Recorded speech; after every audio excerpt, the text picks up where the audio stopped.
Shalom saudara terkasih, sangat berbahagia dapat berjumpa dan bersekutu dengan Anda para pendengar.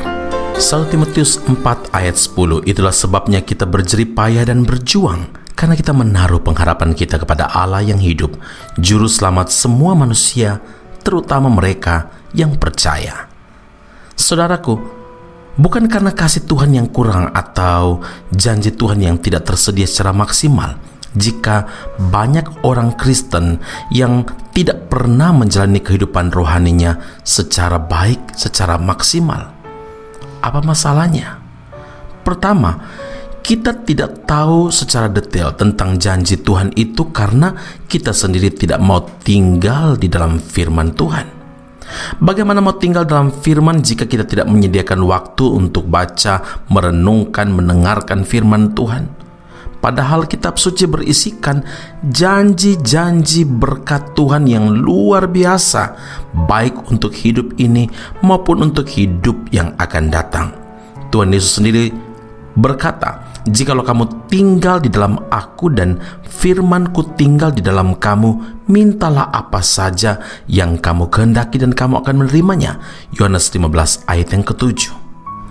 Yang kedua adalah tidak mau melakukan segala sesuatu secara maksimal meski tahu persis, tahu betul bahwa Tuhan telah melakukan yang terbaik bagi kita dalam segala hal.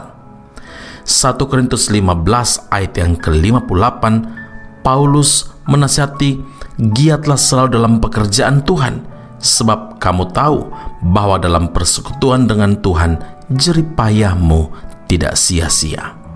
Jadi saudara, semua sangat tergantung pada respon kita terhadap apa yang sudah Tuhan perbuat bagi kita. Petani contohnya, dia tidak akan pernah menuai hasil panen yang maksimal kalau dia tidak terlebih dahulu bekerja keras mengolah tanah pertaniannya dan juga menabur benih. Seorang petani dalam 2 Timotius 2 ayat 6 yang bekerja keraslah yang harus pertama menikmati hasil usahanya. Contoh kedua adalah seorang atlet atau seorang sukan, seorang olahragawan. Kalau dia tidak mau berlatih keras, maka mustahil dia dapat meraih kemenangan di setiap pertandingan yang diikutinya. Inilah bukti bahwa untuk menghasilkan kehidupan yang maksimal, kita harus mau membayar harga. Seberapa besar kita membayar harga, sebesar itulah yang akan kita peroleh. Ketidakmauan kita membayar harga itulah menjadi penyebab kegagalan kita menghasilkan kehidupan yang maksimal. Karena itu, jangan pernah menyalahkan Tuhan jika selama ini kita tidak mengalami penggenapan janji Tuhan secara maksimal. Amsal 14 ayat 23 firman Tuhan berkata, "Dalam tiap jerih payah ada keuntungan." Karena itu, segala hal yang dipercayakan Tuhan hari ini kepada saudara dan saya, lakukanlah itu, kerjakanlah itu dengan maksimal. Amin. Mari kita berdoa. Bapa Surgawi, terima kasih untuk firman-Mu. Terima kasih untuk peringatan-Mu dan juga teguran dari Tuhan. Seringkali kami tidak mau hidup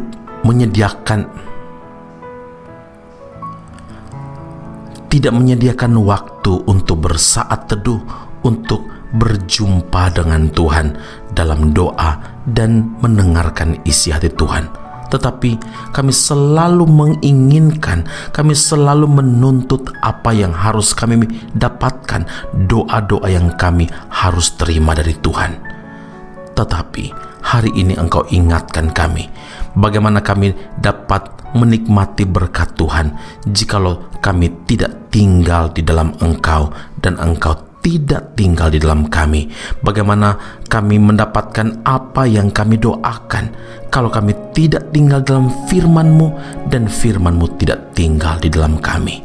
Hari ini Tuhan, kami menyadari bahwa setiap kemenangan, keberhasilan, dan berkat pasti ada harga yang harus dibayar.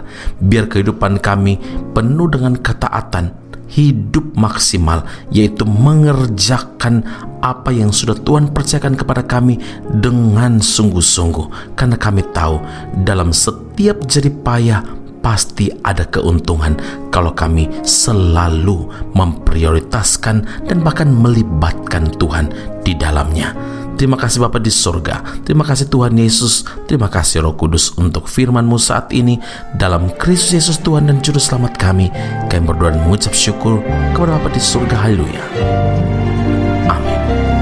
Tuhan Yesus memberkati Anda. Sampai jumpa. Keep on growing and never give up.